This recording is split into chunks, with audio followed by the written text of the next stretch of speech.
আসসালামু আলাইকুম। এটিএন বাংলা সংবাদে সবাইকে স্বাগত জানাচ্ছি ফিরোজ তোহা। শুরুতে বিআরবি কেবলস সংবাদ শিরোনাম। এখন থেকে বিনা ভিসায় পাকিস্তান যেতে পারবেন সরকারি কর্মকর্তারা, জানালেন প্রধান উপদেষ্টার প্রেস সচিব। ভিসা অব্যাহতি চুক্তি সই।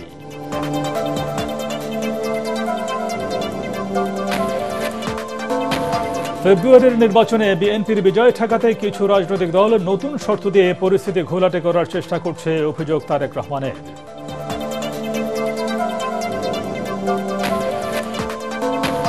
21শে আগস্ট গ্রেনেড হামলা মামলায় তারেক রহমান সহ সব আসামির খালাসের বিরুদ্ধে রাষ্ট্রপক্ষের করা আপিলের শুনানি শেষ। 4 সেপ্টেম্বর রায়।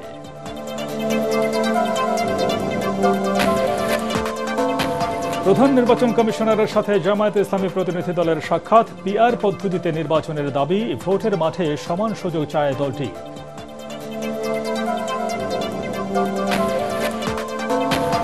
এবং ডাকসু নির্বাচনকে ঘিরে উৎসব মুখর ক্যাম্পাস। উমামা সাদের নেতৃত্বে স্বতন্ত্র শিক্ষার্থী ঐক্য প্যানেল। শেষ হল ডাকসুর মনোনয়ন সংগ্রহ ও জমা কার্যক্রম।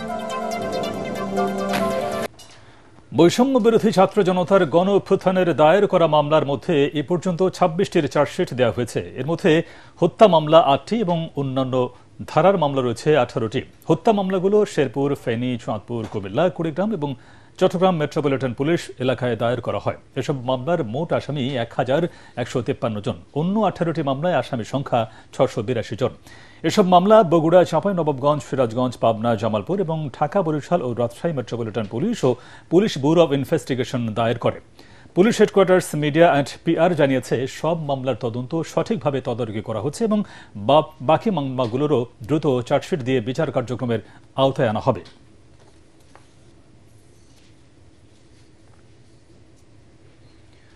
এখন থেকে বিনা ভিসায় পাকিস্তান যেতে পারবেন বাংলাদেশের কূটনীতিক ও সরকারি কর্মকর্তারা। উপদেষ্টা পরিষদের বৈঠক শেষে এই তথ্য জানিয়েছেন প্রধান উপদেষ্টার প্রেস সচিব শফিকুল আলম। তিনি জানান, অফিসিয়াল ও কূটনীতিক পাসপোর্টে পারস্পরিক ভিসা অব্যাহতির সুবিধা পেতে পাকিস্তানের সঙ্গে এই চুক্তির অনুমোদন দিয়েছে উপদেষ্টা পরিষদ। এছাড়া জাতীয় রাজস্ব বোর্ডকে 2 ভাগ করে জারি করা অধ্যাদেশের সংশোধনী পাশ হয়েছে পরিষদের সভায়।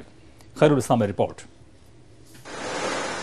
প্রধান উপদেষ্টা ডক্টর মোহাম্মদ ইউনূসের সভাপতিত্বে অনুষ্ঠিত হয় উপদেষ্টা পরিষদের সভা। তেজগাঁয়ে প্রধান উপদেষ্টার কার্যালয়ে আয়োজিত বৈঠকে অংশ নেন উপদেষ্টা পরিষদের সদস্য ও ঊর্ধ্বতন কর্মকর্তারা।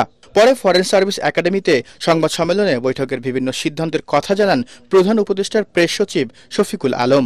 জানান, প্রথমবারের মতো বিনা ভিসায় 5 বছরের জন্য পাকিস্তান ও বাংলাদেশের কূটনৈতিক ও সরকারি কর্মকর্তারা সফর করতে পারবেন 2 দেশে। এরকম চুক্তি আরো 31টি দেশের সঙ্গে রয়েছে বলেও জানান তিনি। পাকিস্তানের বিষয়ে আমাদের যে এটা হচ্ছে যে এইরকম চুক্তি আমরা আরো 31টা দেশের সাথে করেছি। এই চুক্তিটা হবে 5 বছরের জন্য। প্রেস সচিব আরো জানান, জাতীয় রাজস্ব বোর্ড এনবিআরকে 2 ভাগ করে জারি করা অধ্যাদেশের সংশোধনীয় পাশ হয়েছে উপদেষ্টা পরিষদের বৈঠকে। যে কোনো ক্যাডার থেকে 2 উইং এর সচিব নিয়োগ দেওয়া যাবে বলেও জানান তিনি। এখন থেকে এই যে 2টা যে উইং করা হলো এনবিআর এর, এই 2 উইং এর যারা প্রধান হবে তাদেরকে নেওয়া হবে হচ্ছে যোগ্যতা, অভিজ্ঞতা এবং ন্যায্যতার ভিত্তিতে, এবং তাদের কম্পিটেন্স বিচার করে যে কোনো ক্যাডার থেকে নেওয়া হবে। তিনি আরো জানান, 10টি সংস্কার কমিশনের 367টি সংস্কার প্রস্তাব দ্রুত বাস্তবায়নের সিদ্ধান্ত নিয়েছে অন্তর্বর্তীকালীন সরকার। 10টা কমিশনের 367টা রিফর্ম আশুকরণীয় হিসেবে নেওয়া হয়েছে এবং সেটা বাস্তবায়ন হচ্ছে। আমরা আপনাদেরকে আপডেট দিব, সেটা যথেষ্ট অগ্রগতি আছে। এ সময় বিগত সরকারের দুর্নীতির ইস্যু তুলে ধরে প্রেস সচিব বলেন, শেখ হাসিনার আমলে সবচেয়ে বেশি চুরি হয়েছে বিদ্যুৎ খাতে। Thank you. Khairul Islam, ATN Bangla, Dhaka. 21শে আগস্ট গ্রেনেড হামলা মামলায় বিএনপির ভারপ্রাপ্ত চেয়ারম্যান তারেক রহমান সহ আসামিদের খালাসের রায় বহাল থাকবে কিনা জানা যাবে আগামী 4 সেপ্টেম্বর। সেদিন এই মামলার আপিলের রায় ঘোষণা করবেন প্রধান বিচারপতি সৈয়দ রেফাত আহমেদের নেতৃত্বাধীন 6 বিচারপতির আপিল বেঞ্চ। রাষ্ট্র ও আসামি পক্ষ উভয় পক্ষই বলছেন, এই মামলার বিচার ও রায় ছিল সম্পূর্ণ রাজনৈতিক উদ্দেশ্যে। গ্রেনেড হামলায় হতাহতের ঘটনার ন্যায় বিচার না করে শেখ হাসিনা চেয়েছিলেন তারেক রহমানকে ফাঁসাতে। সেই নীল নকশাই বাস্তবায়ন করেছে বিচারিক আদালত। হুমায়ুন চিশতির আরেকটি রিপোর্ট। দেশে যত রাজনৈতিক হত্যাকাণ্ড ঘটেছে তার মধ্যে অন্যতম নির্মম ঘটনা ছিল ২১ আগস্টের গ্রেনেড হামলা। ঠিক ২১ বছর আগে আওয়ামী লীগের সমাবেশে ছোড়া হয় যুদ্ধাস্ত্র গ্রেনেড। নিহত হন আওয়ামী লীগ নেত্রী আইভি রহমান সহ ২৪ জন। ২০১৮ সালের ১০ অক্টোবর সাবেক স্বরাষ্ট্র প্রতিমন্ত্রী লুৎফুজ্জামান বাবর সহ ১৯ জনকে মৃত্যুদণ্ড, বিএনপির ভারপ্রাপ্ত চেয়ারম্যান তারেক রহমান সহ ১৯ জনকে যাবজ্জীবন ও ১১ জনকে বিভিন্ন মেয়াদে সাজা দেয় বিচারিক আদালত। ছাত্র জনতার আন্দোলনে রাজনৈতিক পট পরিবর্তনের পর গত ১ ডিসেম্বর সব আসামিকে খালাস দেন হাইকোর্ট। পরে হাইকোর্টের রায়ের বিরুদ্ধে আপিল করে রাষ্ট্রপক্ষ। বৃহস্পতিবার উভয় পক্ষের শুনানি শেষে রায়ের জন্য দিন ঠিক করেন সর্বোচ্চ আদালত। আসামিপক্ষ বলছে, কোনো তথ্য প্রমাণ ছাড়াই গায়ের জোরে এই সাজা দেয়া হয়, যা দেশের বিচারিক ইতিহাসে কলঙ্কময় অধ্যায়। আজকে আপিল শুনানি শেষ হয়েছে। আগামী ৪ সেপ্টেম্বর ২০২৫ ওই দিন এই মামলা রায়ের জন্য দিন ধার্য করা হয়েছে। প্রকৃত দোষীদের শাস্তি দিতে গেলে হয়তো থলের বিড়াল বের হয়ে যাবে, যে কারণে শেখ হাসিনা তার রাজনৈতিক উদ্দেশ্য এবং প্রতিহিংসার হিসাবে জনাব তারেক রহমান সাহেবকে এই মামলায় অন্তর্ভুক্ত করলেন। যাদের এই মামলায় আসামি করা হয়েছিল তাদের অনেকে দীর্ঘ সময় বিনা বিচারে বন্দী ছিলেন। অনেকেরই জীবন কেটেছে কন্ডেম সেলের অন্ধকার ঘরে। ভুয়া বিচার করে এসব আসামি ও গ্রেনেড হামলায় হতাহতদের সাথে অন্যায় করা হয়েছে বলে স্বীকার করেছে রাষ্ট্রপক্ষ। প্রকৃত অপরাধী যারা, তাদেরকে আপনার আনতে হবে তদন্তের মাধ্যমে। তো সেটা যদি না করেন, আপনি যদি ইনোসেন্ট লোকদেরকে মামলায় যদি আপনি নিয়ে আসেন চার্জশিট, তাহলে ন্যায় বিচার হবে কিভাবে? আমরা বলছি বাংলাদেশে এই ধরনের ক্রিমিনাল বিচার ব্যবস্থার ইনভেস্টিগেশনের জন্য একটা স্বাধীন ইনভেস্টিগেশন এজেন্সি গড়ে তোলা দরকার। তারেক রহমান সহ সব আসামির খালাসের রায় আপিলেও বহাল থাকবে, এমনই আশা আসামি পক্ষের। হুমায়ুন চিস্তি, এটিএন বাংলা, ঢাকা। ফেব্রুয়ারির নির্বাচনে বিএনপির বিজয় ঠেকাতে কিছু রাজনৈতিক দল নতুন শর্ত দিয়ে পরিস্থিতি ঘোলাটে করার চেষ্টা করছে বলে মন্তব্য করেছেন বিএনপির ভারপ্রাপ্ত চেয়ারম্যান তারেক রহমান। হিন্দু সম্প্রদায়ের সাথে শুভেচ্ছা বিনিময় অনুষ্ঠানে তিনি অভিযোগ করেন, কিছু দল ও গোষ্ঠী বিএনপির বিজয় ঠেকানোর জন্য নানা অপকৌশলের আশ্রয় নিচ্ছে। গণতন্ত্রের স্বার্থে নির্বাচনের পথ রুদ্ধ না করার আহ্বান জানান তারেক রহমান। কামরুজ্জামান রাজীবের রিপোর্ট। জন্মাষ্টমী উপলক্ষে হিন্দু সম্প্রদায়ের নেতৃবৃন্দের সাথে শুভেচ্ছা বিনিময় অনুষ্ঠানে অংশ নেন বিএনপি মহাসচিব মির্জা ফখরুল ইসলাম আলমগীর সহ সিনিয়র নেতারা। এতে লন্ডন থেকে ভার্চুয়ালি যুক্ত হন বিএনপির ভারপ্রাপ্ত চেয়ারম্যান তারেক রহমান। এ সময় হিন্দু সম্প্রদায়ের নেতারা বলেন, কোনো সাম্প্রদায়িক বা নির্বাচন বিরোধী ষড়যন্ত্র সফল হতে দেয়া হবে না। এ সময় বিএনপি মহাসচিব মির্জা ফখরুল ইসলাম আলমগীর বলেন, নতুন করে উগ্রবাদ মাথাচাড়া দেওয়ার চেষ্টা করছে, তা সফল হতে দেয়া যাবে না। আমরা জানি বাংলাদেশের শুধু নয়, ভারতের উপমহাদেশে সব সময় আপনার এই সাম্প্রদায়িকতাকে একটা অস্ত্র বানানোর চেষ্টা করা হয় রাজনৈতিক কারণে। সেখান থেকে উঠে আসতে হবে আমাদেরকে সেখান থেকে সকলকে উঠে এসে সকল সম্প্রদায়কে এক করে আমার এই দেশ ও মাতৃকাকে আমাকে ভালোবাসতে হবে, তাকে নিয়েই আমাকে সামনের দিকে এগিয়ে যেতে হবে। প্রধান অতিথির বক্তব্যে তারেক রহমান বলেন, জাতীয় নির্বাচন নিয়ে কোনো রাজনৈতিক ব্যক্তি ও গোষ্ঠী বিভ্রান্তি সৃষ্টি করছে। বিএনপি ঠেকাও অপকৌশল থেকে সরে আসার আহ্বান জানান তিনি। বর্তমানে ফ্যাসিবাদ মুক্ত বাংলাদেশেও যারা মনে করছেন নির্বাচন দিলে জনগণ ভোট দিয়ে বিএনপিকে সরকার গঠনে সহায়তা করবে, যারা এই চিন্তা থেকে বিএনপির বিজয় ঠেকানোর জন্য নানা রকম অপকৌশলের বা শর্তের বেড়াজালের আশ্রয় নিচ্ছেন, তাদের দৃষ্টি আকর্ষণ করে বলতে চাই, রাজনীতিকে রাজনীতি দিয়েই মোকাবেলা করুন। জনগণের শক্তির উপরে আস্থা এবং বিশ্বাস রাখুন। বিএনপির বিজয় যদি জনগণ দিয়েই থাকে, সেই বিজয় ঠেকাতে গিয়ে জনগণের রায় প্রদানের পথ রুদ্ধ করবেন না। তারেক রহমান বলেন, বিশ্বের অনেক দেশে পিআর পদ্ধতি থাকলেও বাংলাদেশে তা এখনো উপযোগী নয়। অযথা রাজনৈতিক পরিস্থিতিকে ঘোলাটে করে গণতন্ত্র উত্তরণের পথকে বাধাগ্রস্ত না করার আহ্বান জানান তিনি। বাংলাদেশের আর্থ সামাজিক ভৌগোলিক রাজনৈতিক পরিস্থিতিতে পিআর পদ্ধতিতে নির্বাচনের জন্য এখনো উপযোগী নয় বলেই আমরা কম বেশি মনে করি। কাকে কিংবা কোন ব্যক্তিকে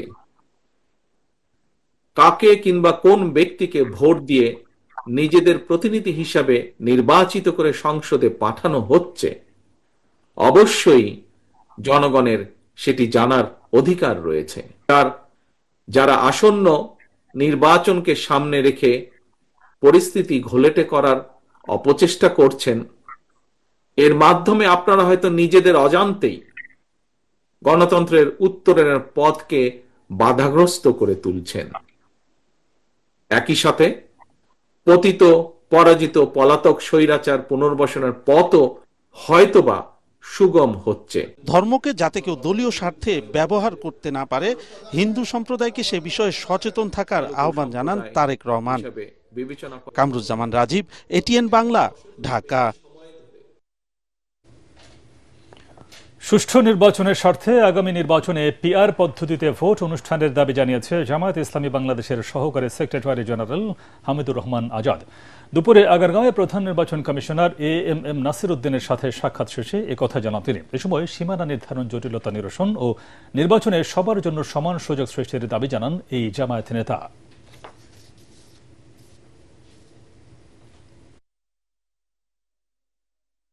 বিগত 53 বছর পলিটিক্যাল ক্রাইসিসের অন্যতম প্রধান কারণ হচ্ছে ন্যাশনাল ইলেকশন কেন্দ্র করে অনেকগুলো ক্রাইসিস হয়েছে। এখানে আমরা যদি সামনে আনি, কেন হয়েছে? এখানে কালো টাকার ব্যবহার হয়েছে, সন্ত্রাস, কেন্দ্র দখল, এই জাতীয় বিষয়গুলো, অনিয়ম, অনেক কিছু হয়েছে। সেই জায়গাটা যদি বন্ধ করতে হয়, আমরা বেস্ট পদ্ধতি মনে করি পিআর পদ্ধতি। বস্তুগত স্বার্থের লোভে কোনো কবি, শিল্পী, লেখকরা এখনও নগ্নভাবে ফ্যাসিবাদের উপাসনা করছে বলে মন্তব্য করেছেন বিএনপির সিনিয়র যুগ্ম মহাসচিব রুহুল কবির রিজভী। তিনি বলেন, জুলাই গণঅভ্যুত্থানের শহীদ মুগ্ধরা তাদের মনে নাড়া দেয় না। রাজধানীর তেজগাঁওয়ে বেঙ্গল মাল্টিমিডিয়া স্টুডিওতে জুলাই গণঅভ্যুত্থান ও গত 15.5 বছরের স্বৈর শাসনের প্রেক্ষাপটে আরটিভির করা ডকু ফিল্মের প্রদর্শনীতে একথা বলেন তিনি। এ সময় বিএনপির সরকার গঠনের সম্ভাবনা আছে জানিয়ে গণ অধিকার পরিষদের সভাপতি নুরুল হক নূর বলেন, জুলাই গণঅভ্যুত্থানে বিএনপি গুরুত্বপূর্ণ ভূমিকা পালন করেছে। রাষ্ট্র এবং আইন শৃঙ্খলা বাহিনী যাতে আর কখনো জনগণের বিরুদ্ধে না দাঁড়ায় তা নিশ্চিত করার তাগিদ দেন তিনি। পানি লাগবে, পানি বলে যে মুগ্ধ তার আরেক বন্ধুর জন্য গুলি খেতে খেতে তবুও পানি নিয়ে যাচ্ছে, এইটা এই সমস্ত অভিনয় শিল্পী, কবি, সাহিত্যিকদের মনকে এতটুকু নাড়া দেয়নি।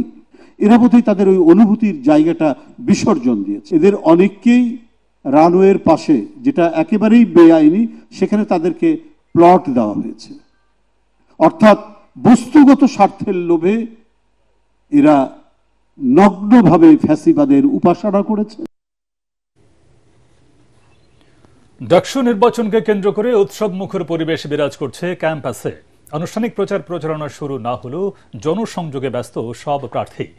তারা বলছেন, দলকানা ছাত্র শিক্ষক দিয়ে বিশ্বমানের শিক্ষা কার্যক্রম পরিচালনা সম্ভব নয়। এদিকে পূর্ণাঙ্গ প্যানেল ঘোষণা করেছে উমামা ফাতেমা নেতৃত্বাধীন স্বতন্ত্র শিক্ষার্থী ঐক্য। চূড়ান্ত তালিকা প্রকাশ করা হবে 26 আগস্ট। মিজান শাহজাহানের রিপোর্ট। ডাকসু নির্বাচনে 25 আগস্ট পর্যন্ত প্রার্থিতা প্রত্যাহার করা যাবে। পরদিন চূড়ান্ত তালিকা প্রকাশিত হওয়ার পর শুরু হবে আনুষ্ঠানিক প্রচার প্রচারণা। তবে থেমে নেই প্রার্থীরা। ঢাকা বিশ্ববিদ্যালয়ের মধুর ক্যান্টিনের সামনে ভিড় করছেন তারা। যে জিনিসগুলো আমাদের ইশতেহারে আসতে যাচ্ছে, গণরম গেস্টরম কালচার চিরতরে এই ঢাকা বিশ্ববিদ্যালয়ের মাটি থেকে মূলোৎপাটন করা হবে। ক্যান্টিনে ফাও খাওয়া থেকে শুরু করে রাজনৈতিক যে অপসংস্কৃতিগুলো ছিল বিরাজমান, সেই রাজনৈতিক অপসংস্কৃতিগুলো চিরতরে মূলোৎপাটন করা হবে। প্রার্থীরা বলেন, শিক্ষার্থীদের কল্যাণে কাজ করতে চান তারা। অ্যাক্টিভিজম কি মূল্যায়ন করবে, দল মেইন না। কার কি কাজ আছে, কার লড়াই সংগ্রাম আছে, কারা স্টুডেন্টদের পক্ষে এত বছর কথা বলে আসছে, কারা অধিকার আদায়ে কাজ করছে, কার কোন কোন কাজ আছে, সেইটার বিষয়ে বিবেচনা করবে। ঢাকা ইউনিভার্সিটির শিক্ষার্থীরা অনেক মেধাবী।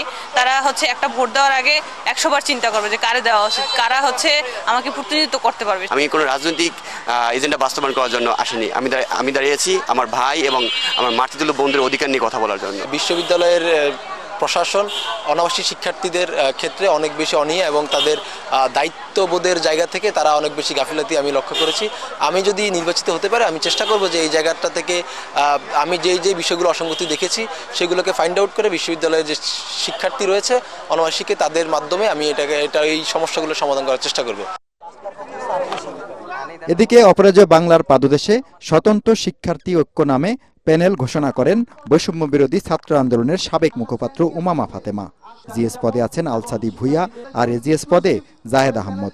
দুঃখজনক হোক বা যাই হোক, এই অভ্যুত্থানের প্ল্যাটফর্মের মধ্য দিয়ে আমরা সবাই ওই পরিবর্তনের আকাঙ্ক্ষাটা ছিল বলেই ওই অভ্যুত্থানের প্ল্যাটফর্মের সাথে আমি নিজেকে যুক্ত করেছিলাম এবং অত্যন্ত গুরুত্বপূর্ণ একটি পদে আমি আসীন ছিলাম।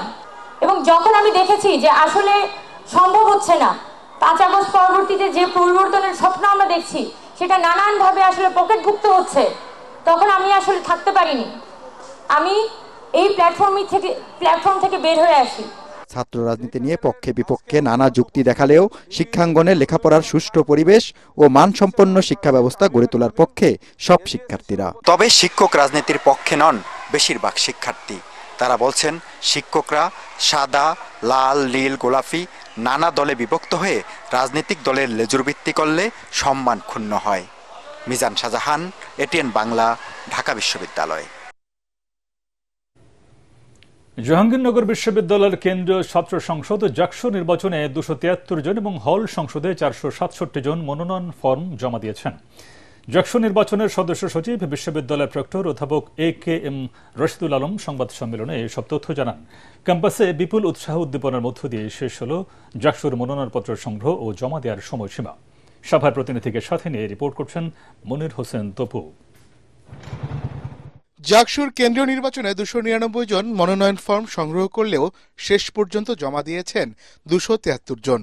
আর হল সংসদ নির্বাচনে 504টি মনোনয়ন ফর্মের বিপরীতে জমা পড়েছে 467টি।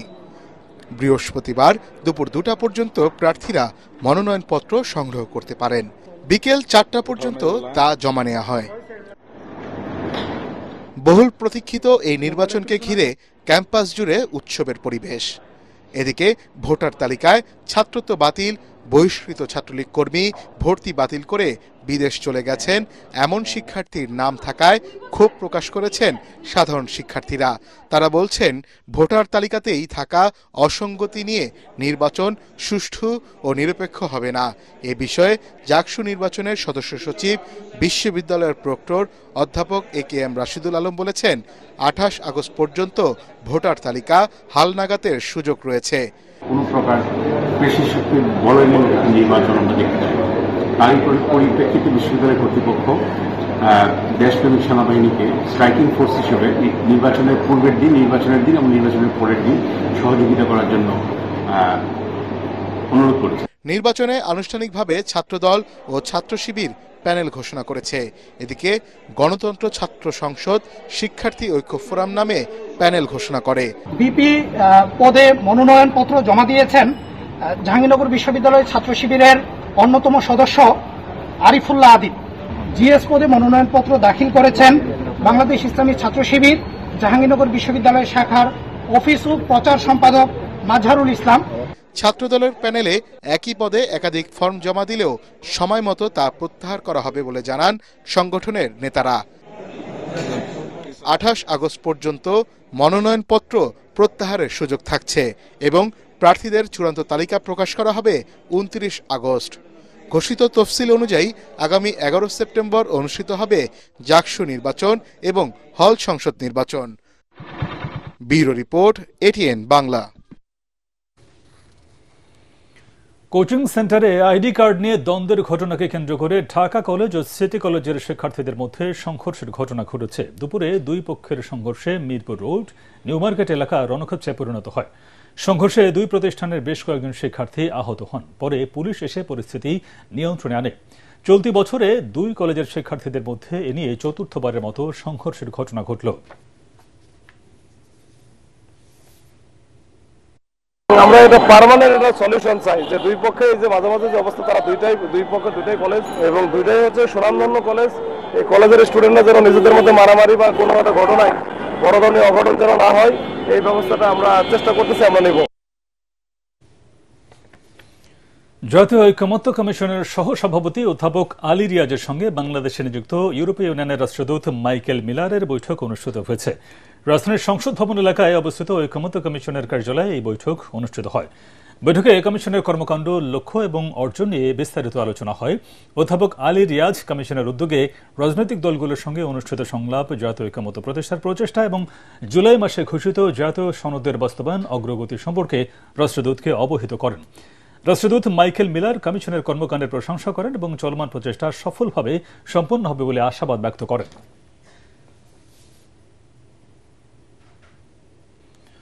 গত 24 ঘণ্টায় সারা দেশে ডেঙ্গু জ্বরে আক্রান্ত হয়ে আরও 5 জন মারা গেছেন। এ সময় নতুন করে হাসপাতালে ভর্তি হয়েছেন 311 জন। এদিকে চলতি বছরের 21 আগস্ট পর্যন্ত ডেঙ্গুতে মৃতের সংখ্যা বেড়ে দাঁড়ালো 100 জনে। স্বাস্থ্য অধিদপ্তরের হেলথ ইমার্জেন্সি অপারেশন সেন্টার ও কন্ট্রোল রুম থেকে পাঠানো সংবাদ বিজ্ঞপ্তিতে এই তথ্য জানানো হয়।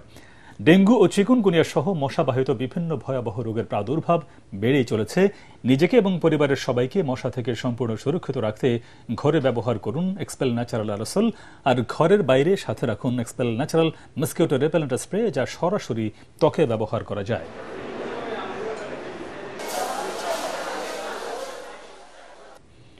লিবিয়ায় বেনগাজির গানফুদা ডিটেনশন সেন্টার থেকে 175 বাংলাদেশি দেশে ফিরেছেন। লিবিয়ায় অবস্থিত বাংলাদেশ দূতাবাস, পররাষ্ট্র মন্ত্রণালয় ও আন্তর্জাতিক অভিবাসন সংস্থার IOM এর সহযোগিতায় তাদের দেশে ফিরিয়ে আনা হয়।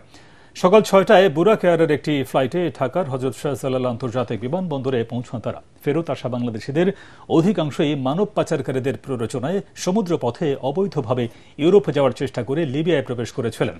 তাদের অনেকেই সেখানে বিভিন্ন সময়ে অপহরণ ও নির্যাতনের শিকার হন। এর আগে বুধবার ত্রিপলির বাংলাদেশ দূতাবাস এক সংবাদ বিজ্ঞপ্তিতে জানায়, বিভিন্ন ডিটেনশন সেন্টারে আটক থাকা বাংলাদেশি নাগরিকদের নিরাপদ প্রত্যাবাসনের জন্য স্থানীয় কর্তৃপক্ষ ও আন্তর্জাতিক অভিবাসন সংস্থার IOM এর সঙ্গে নিবিড়ভাবে কাজ করছে বাংলাদেশ দূতাবাস। রাশিয়ার সাথে ভারতের বাণিজ্য সম্পর্ক কমিয়ে আনতে একের পর এক প্রতিবন্ধকতা সৃষ্টি করছে মার্কিন যুক্তরাষ্ট্র। চীনের উপরও চাপিয়েছে করের বোঝা। যুক্তরাষ্ট্রের আরোপিত শুল্কের চাপে ভারত, চীন ও রাশিয়ার পারস্পরিক কূটনৈতিক সম্পর্ক ক্রমেই নতুন মাত্রা পাচ্ছে। চীনা পররাষ্ট্রমন্ত্রীর সাম্প্রতিক ভারত সফরকে স্বাগত জানিয়েছে রাশিয়া। এদিকে যুক্তরাষ্ট্রের চাপ ও নিষেধাজ্ঞা সত্ত্বেও ভারতের কাছে 5% ছাড় দিয়ে তেল বিক্রির ঘোষণা দিয়েছে দেশটি। ফারহান ইসলাম টুম্পা জানাচ্ছেন বিস্তারিত।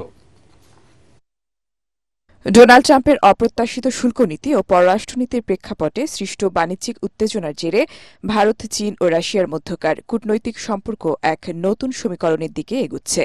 সাম্প্রতিক সময়ে ভারত চীন সীমান্ত উত্তেজনা কমানো, দ্বিপক্ষীয় বাণিজ্য ও যোগাযোগ পুনঃস্থাপনের উদ্যোগ এবং রাশিয়ার সঙ্গে ভারতের ঘনিষ্ঠ অর্থনৈতিক ও কৌশলগত সম্পর্ক এই অঞ্চলে গুরুত্বপূর্ণ শক্তি সাম্যাবস্থার ইঙ্গিত দিচ্ছে। 2022 সালে ইউক্রেন ইস্যুতে পশ্চিমা দেশগুলো রুশ জ্বালানি আমদানি কমালে ভারত চীনই হয়ে ওঠে রাশিয়ার বড় ক্রেতা। তবে গত জুলাইয়ে ভারতীয় রপ্তানি পণ্যে অতিরিক্ত 25% মার্কিন শুল্ক আরোপের পর রুশ তেল কেনা কমিয়ে দেয় নয়াদিল্লি। এদিকে সেই সুযোগ কাজে লাগিয়ে অন্তত 15টি নতুন চালান কিনেছে চীনা রিফাইনারিগুলো। চীনের জন্য এটা এক ধরনের সুযোগ কাজে লাগানোর, কারণ রাশিয়ার তেলের দাম এখনো মধ্যপ্রাচ্যের বিকল্প তেলের চেয়ে ব্যারেল প্রতি অন্তত $3 কম। ভারতের উপর ট্রাম্প এখনো চাপ দিচ্ছেন, তাই চীনের জন্য কেনার এটাই ভালো সময়। রাশিয়ার সাথে ভারতের বাণিজ্য কমাতে একের পর এক প্রতিবন্ধকতা সৃষ্টি করছে যুক্তরাষ্ট্র। তবে একে বৃদ্ধাঙ্গুল দেখিয়ে ভারতের কাছে 5% ছাড় দিয়ে অপরিশোধিত তেল বিক্রি অব্যাহত রাখার ঘোষণা দিয়েছে রাশিয়া। বুধবার ভারতের রাশিয়ান দূতাবাসের চার্জ দ্য অ্যাফেয়ার্স রোমান বাবুশকিন সংবাদ সম্মেলনে জানান, মার্কিন চাপ অযৌক্তিক এবং একতরফা। এ সময় চীনা পররাষ্ট্রমন্ত্রীর সাম্প্রতিক ভারত সফরকে রাশিয়া স্বাগত জানায় বলে উল্লেখ করেন তিনি। যুক্তরাষ্ট্র অর্থনীতিকে অস্ত্রে পরিণত করেছে। রাশিয়া কখনো নিষেধাজ্ঞা আরোপ করবে না, বন্ধু কখনো নিষেধাজ্ঞা আরোপ করে না। ভারত এবং রাশিয়া কঠিন সময়ে সবসময় সহযোগিতার উপায় খুঁজে বের করেছে। যদি ভারতীয় পণ্য মার্কিন বাজারে প্রবেশে অসুবিধার সম্মুখীন হয়, তাহলে রাশিয়ার বাজার ভারতীয় রপ্তানিকে স্বাগত জানাচ্ছে। রাশিয়ার সঙ্গে বাণিজ্য অব্যাহত রাখা ও মার্কিন চাপের বিরুদ্ধে মস্কোর প্রকাশ্য সমর্থন নয়াদিল্লির জন্য এক নতুন কৌশলগত ভারসাম্যের সুযোগ তৈরি করছে। ফলে ভারত, চীন ও রাশিয়ার এই কূটনৈতিক গতি প্রকৃতি শুধু দক্ষিণ এশিয়া নয়, বরং বৈশ্বিক শক্তির ভারসাম্যে বড় ধরনের প্রভাব ফেলবে বলে মনে করা হচ্ছে। ফারহিন ইসলাম টুম্পা, ATN বাংলা। সরকারি সফরে চীন গেলেন সেনাবাহিনী প্রধান জেনারেল ওয়াকারুজ্জামান। এই সফরে তিনি চীনের সামরিক ও বেসামরিক উচ্চপদস্থ কর্মকর্তাদের সাথে সৌজন্য সাক্ষাৎ করবেন। এছাড়াও সামরিক বাহিনীর সংশ্লিষ্ট দ্বিপাক্ষিক সহযোগিতা উন্নয়নের জন্য মতবিনিময় করবেন। সফর শেষে সেনাবাহিনী প্রধান আগামী 27 আগস্ট দেশে প্রত্যাবর্তন করবেন। আল আরাফা ইসলামী ব্যাংক অর্থ সংবাদ।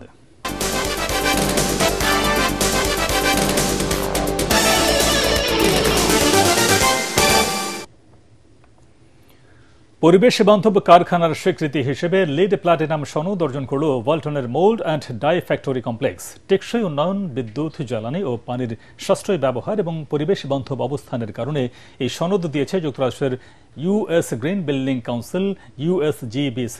বুধবার রাজধানীতে ওয়ালটন কর্পোরেট অফিসে লিড প্লাটিনাম সনদ গ্রহণ করেন ওয়ালটন হাইটেক ইন্ডাস্ট্রিজ PLCর চেয়ারম্যান SM শামসুল আলম এবং managing director SM Mahbubul Alam. অনুষ্ঠানে লিড সনদ অর্জনের ক্ষেত্রে কারিগরি সহায়তাকারী প্রতিষ্ঠান 360 ডিগ্রি টোটাল সলিউশন লিমিটেডের গ্রিন বিল্ডিং বিশেষজ্ঞ অনন্ত আহমেদ উপস্থিত ছিলেন।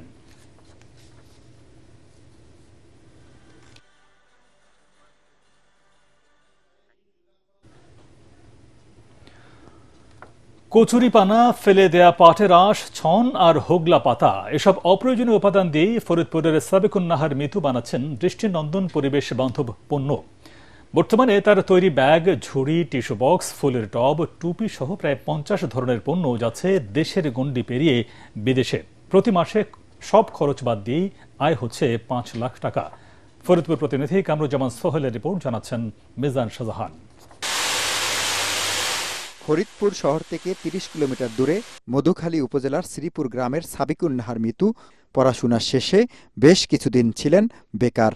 2020 সালে করোনা মহামারীর সময়ে যখন ছোট ব্যবসায়ীরা ব্যবসা গুটিয়ে নিচ্ছিলেন, তখনই তিনি সিদ্ধান্ত নেন নিজে স্বাবলম্বী হবেন ও গ্রামের নারীদের কর্মসংস্থানের সুযোগ তৈরি করবেন।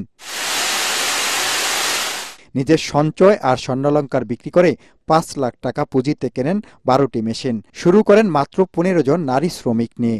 প্রতিষ্ঠা করেন লাম ক্রিয়েশন নামে হস্তশিল্প কারখানা। সেখান থেকে শুরু তার পথ চলা।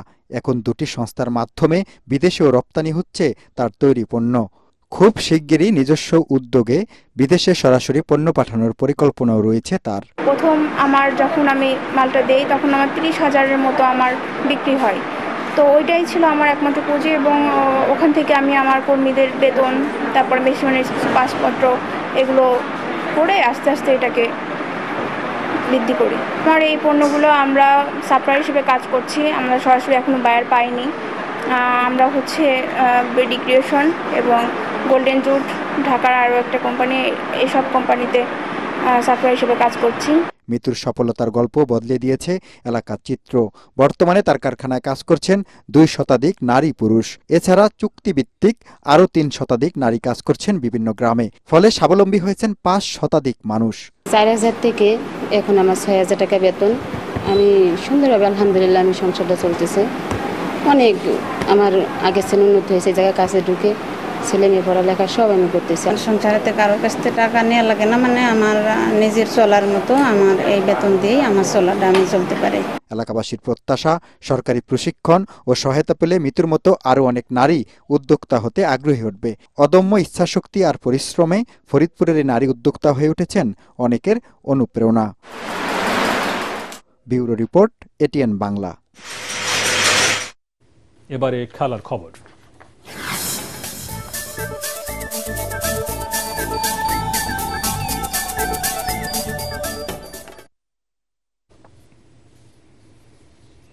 টপ অ্যান্ড T20 সিরিজে মেলবোর্ন স্টার্সের কাছে 3 উইকেটে হেরেছে বাংলাদেশ এ দল। তাতে সেমিফাইনালের আগেই টুর্নামেন্ট থেকে বিদায় নিল সোহানরা। ডারউইনে টস হেরে ব্যাটিংয়ে নেমে পাওয়ার প্লের 6 ওভার 1 উইকেট হারিয়ে 43 রান তোলে বাংলাদেশি দল। তবে পরপর 2 বলে আউট হন নাইম শেখ ও আফিফ হোসেন ধ্রুব। নাইম করেন 19 রান। শক্ত হাতে পরিস্থিতি সামাল দেওয়ার চেষ্টা করেন অধিনায়ক সোহান। দলের পক্ষে সর্বোচ্চ 45 রান করেন সাইফ, সোহান করেন 33 রান। শেষ দিকে ইয়াসির আলীর 17 বলে 29 রানের ঝড়ে 8 উইকেটে 156 রানের পুঁজি পায় বাংলাদেশ এ দল। জবাবে 157 রানের টার্গেটে নেমে 4 বল হাতে রেখে 7 উইকেট হারিয়ে জয়ের লক্ষ্যে পৌঁছে যায় মেলবোর্ন। দলের পক্ষে সর্বোচ্চ 61 রান করেন জোনাথন মার্লো। অধিনায়ক শ্যাম হারপার করেন 29 রান। চট্টগ্রাম বিভাগের 11টি জেলা দল নিয়ে আগামী 28 আগস্ট থেকে শুরু হবে ফ্র্যাঞ্চাইজি ভিত্তিক আঞ্চলিক টি-20 ক্রিকেট টুর্নামেন্ট। চট্টগ্রামের বীরশ্রেষ্ঠ মতিউর রহমান ও জেলা স্টেডিয়ামে হবে এই ম্যাচগুলো। 10 সেপ্টেম্বর হবে দিবারাত্রির ফাইনাল ম্যাচ। এ উপলক্ষে চট্টগ্রামে আয়োজিত এক সংবাদ সম্মেলনে জানানো হয়, টুর্নামেন্টের উদ্বোধন করবেন বিসিবির সভাপতি আমিনুল ইসলাম বুলবুল। এ সময় টুর্নামেন্ট কমিটির সদস্য সচিব আকরাম খান বলেন, চট্টগ্রাম বিভাগের জেলাগুলো থেকে নতুন ক্রিকেটার তুলে আনাই এই টুর্নামেন্টের মূল লক্ষ্য। সংবাদ সম্মেলনে বিসিবির পরিচালক মঞ্জুর আলম মঞ্জু, স্পন্সর ইস্পাহানি গ্রুপের চেয়ারম্যান মির্জা সালমান ইস্পাহানি, এবি ব্যাংকের আঞ্চলিক প্রধান মাহতাবুর রহমান অন্যান্যের মধ্যে উপস্থিত ছিলেন।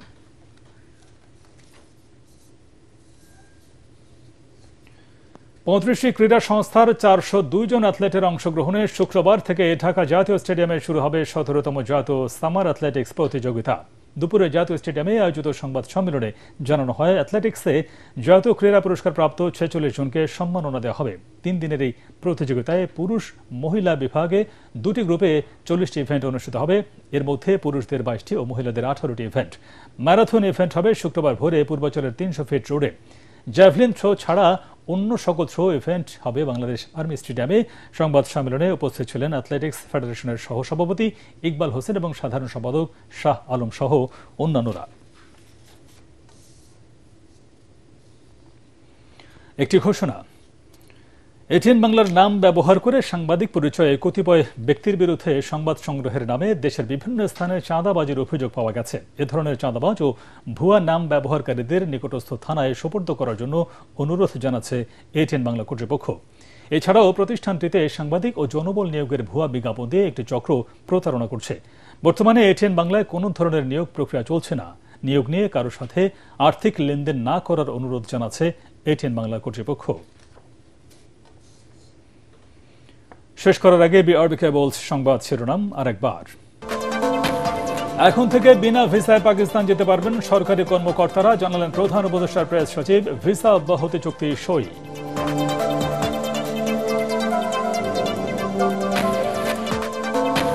ফেব্রুয়ারির নির্বাচনে বিএনপির বিজয় ঠেকাতে কিছু রাজনৈতিক দল নতুন শর্ত দিয়ে পরিস্থিতি ঘোলাটে করার চেষ্টা করছে, অভিযোগ তারেক রহমানের।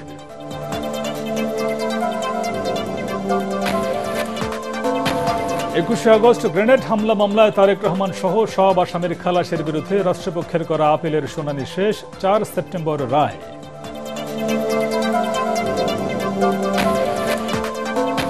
প্রধান নির্বাচন কমিশনারের সাথে জামায়াতে ইসলামী প্রতিনিধি দলের সাক্ষাৎ। পিআর পদ্ধতিতে নির্বাচনের দাবি, ভোটের মাঠে সমান সুযোগ চায় দলটি।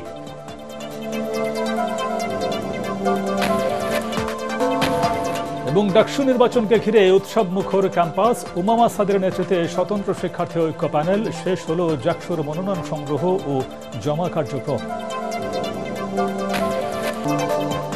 পরবর্তী সংবাদ দেখার আমন্ত্রণ জানিয়ে এখনকার মতো শেষ করছি। এটিএন বাংলা সংবাদ ইউটিউবে দেখে ব্রাউজ করুন, youtube/ATN বাংলা নিউজ। ধন্যবাদ সবাইকে।